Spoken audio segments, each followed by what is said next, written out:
most notable of these statelets and survivors was the influential city of Eshnunna, a Sumerian enclave situated far to the north of the traditional heartlands in the south. Eshnunna's Sumerian governors had survived the worst of the invasions due to their sheer geographical isolation from the heartlands of the Elamites beyond the Zagros Mountains in modern-day Iran. However much the rulers of Eshnunna may have mourned over the loss of their southern older brother, the fall of also presented the opportunity for them to declare their own independence as a hereditary monarchy. Though it soon became clear that they would now have to contend with the other increasingly powerful kingdoms of the north, alone.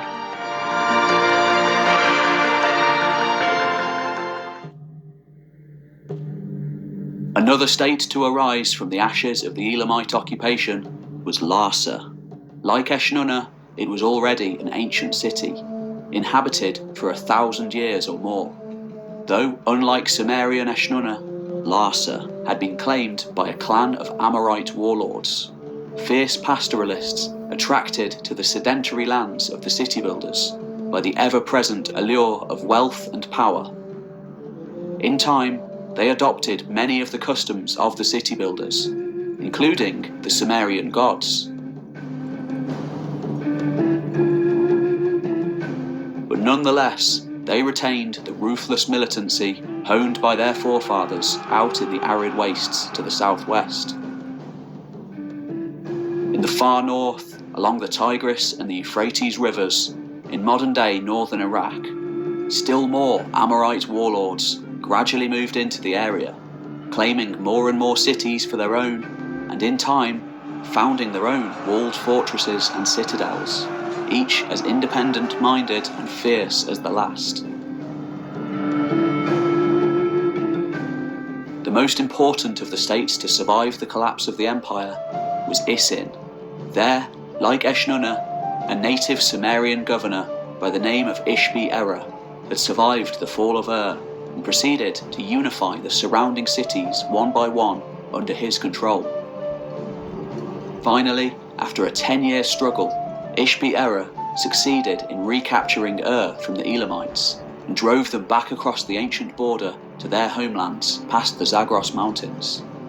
Though he died soon afterwards, Ishbi-Erra left his four-state coalition of Isin, Nippur, Uruk and to his son, Shu-Ilishu.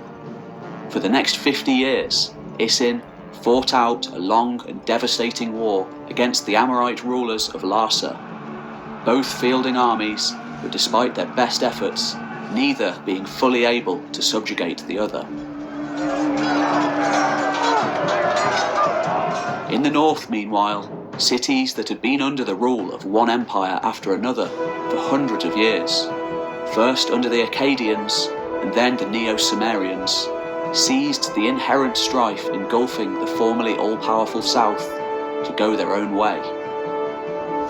Some under the control of regional governors turned kings, others, like Larsa, under the control of Amorite warlords turned sedentary monarchs. One of these powers, the city of Ashur, situated on the northern portion of the Tigris River, had originally been a Western Semitic settlement. It had been added to the Akkadian Empire by the great king Sargon in around 2300 BC, and later the Neo-Sumerian Empire under Shulgi more than 2 centuries later. By the beginning of the 2nd millennium BC, Ashur had rebuilt its walls, a sure sign of its newfound independence, and it began trading extensively with the Western Semites living along the Mediterranean coast. As the years went by, traders from Ashur even began building their own trading centres in Eastern Asia Minor in order to build bridges and lucrative trade deals with the Hurrian and Hattian inhabitants there. These new links with the West were a sure sign of events to come. In a precursor to the next millennium and more, at least in part, Ashur was changing its orientation away from the south.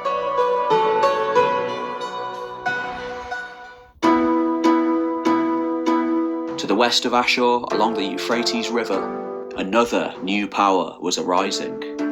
There, the city of Mari had also been extending its commercial tendrils over the years to the neighbouring cities, particularly, like Ashur, to the Mediterranean coastline, and Mari grew ever richer as a result.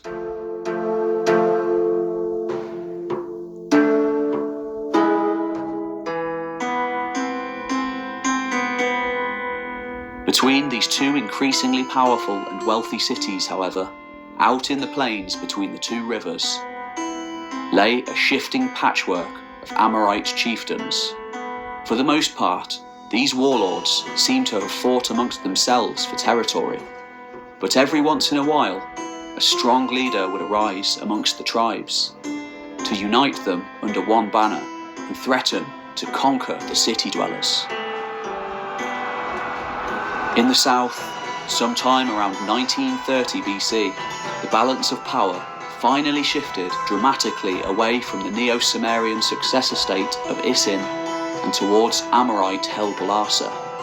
The latest king there, the fifth of the dynasty, Gungunam, had marched his armies deep into Elamite territory as a show of power, before briefly occupying the most holy of cities, Nippur, and even finally conquering thus destroying the legitimacy of the Isin dynasty for good.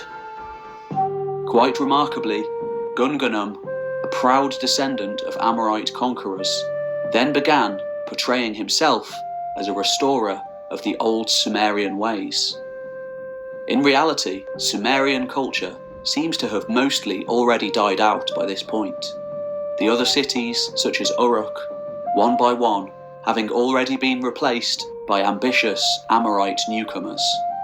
Some of them, no doubt, having previously fought in the armies of the various city-states.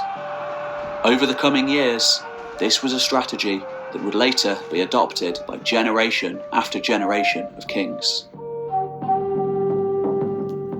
In the decades that followed, Isin and Larsa continued to wage a costly and lengthy series of wars over control of Nippur, the religious and spiritual heart of the Sumerian world, seeing it change hands at least 8 times during the largely fruitless fighting.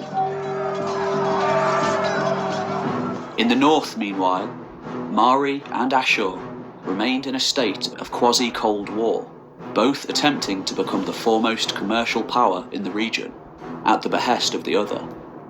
They each had armies and strong walls, though, by and large, they preferred to keep their enmity to a strictly commercial level, lest they succumb to the multitudes of other potential enemies around them. On their southern flank, one such new power, this one actually founded by Amorites, rather than being a pre-existing city conquered by them, had begun to develop. Its name was Babylon, and eventually it would have a greater part to play than arguably any other city of the ancient world, echoing through the ages as so many of its contemporaries remain lost and forgotten. Whilst the formerly all-powerful cities of the south still found themselves locked into a near-perpetual conflict, the kings of Eshnunna seized the opportunity to leave their own cities unguarded and headed north along the Tigris to launch a surprise attack on the wealthy city of Ashur. No sooner had Eshnunna succeeded in taking the city and overthrowing its Amorite king, did a newcomer arrive outside the gates at the head of a well-drilled army. His name was Shamshi-Adad, and he was one of the Amorite warlords of the plains, a ruthless warrior prince, probably hailing from nearby Ekalatum.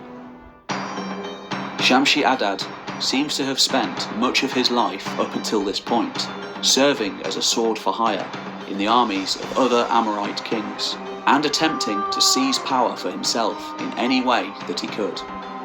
By around 1800 BC, however, Shamshi-Adad had succeeded in unifying a number of tribes around him, and in the coming weeks they made light work of the army from Eshnunna, already overexposed as it was in hostile territory. Not only did Shamshi-Adad then seize the city of Ashur for himself, but in the years that followed, he went much further, establishing it and the surrounding cities as military powerhouses, before embarking on an epic series of campaigns that saw his rule expand over the entirety of northern Mesopotamia, establishing a northern powerhouse of an empire for the very first time in history.